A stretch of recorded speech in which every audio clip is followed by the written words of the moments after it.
Hi. You hear me speaking about peace and prosperity and joy all the time. And if you went back to look on my Facebook page and other videos on YouTube, you will understand that I have spoken on many subjects. But if you listen to them all, you will determine that though I spoke on the subject matter, I actually said the same thing. And I speak to you today, and I find myself possibly saying the same thing. And you might ask yourself, why would I do this? I do it because there's an aching in my heart. You see, to see the complete picture, to see the puzzle complete, and knowing how it's done, and dealing with parts separated, don't know how to get in their place. It makes an aching in me to do what I can to help guide those pieces into place. And I want you to know the part that you play. The part that you play, though, must be determined by what's in your thinking, what's in your mind.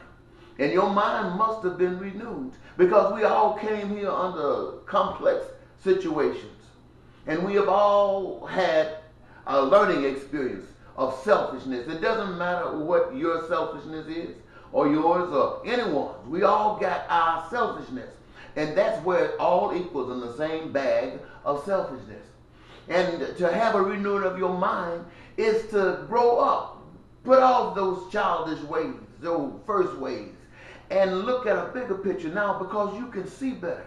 You can begin to understand life. And you ask yourself, what is it that we can do to use the resources of this earth to guarantee that every last one of us on the planet and here in the United States should be able to experience peace, prosperity, and joy? That should be on the renewed mind of everybody who has a renewed mind. What is it? Because that's our first concern, that we are all satisfied. And if we're all satisfied, where will that lead us? But imagine that picture being complete, and someone comes along and says, I don't want it like that, because I'm more special than they are. I'm better than they are. They forget all about, and perhaps they never experienced that love of knowing that complete picture and what it's required. And so they pull that on you and psych you into believing that your role will make you better. And then so on down the ladder. You got that who started the crap. You got that next level that supports it. And the next level that is not as high as this level supports it. And everybody that's making it in the system, whether they're struggling from paycheck to paycheck or having to borrow in between, if they're making it from the system. And there are those who are not. There are those that are at the bottom that's killing and stealing and lying and cheating, trying to survive. If they exist, then all of those that don't have to do that are part of the problem. Why? Because they accept what's going on, because they are above it. And the first thing that they would say is let them get up off their butts and go to work. It's like asking them to go and become a trillionaire like the other few that have. They know it's impossible.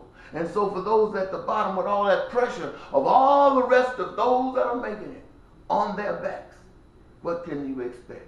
So me seeing that picture, I'm coming to you, begging to you, constantly trying to trap this in your mind, that we are no better than one another.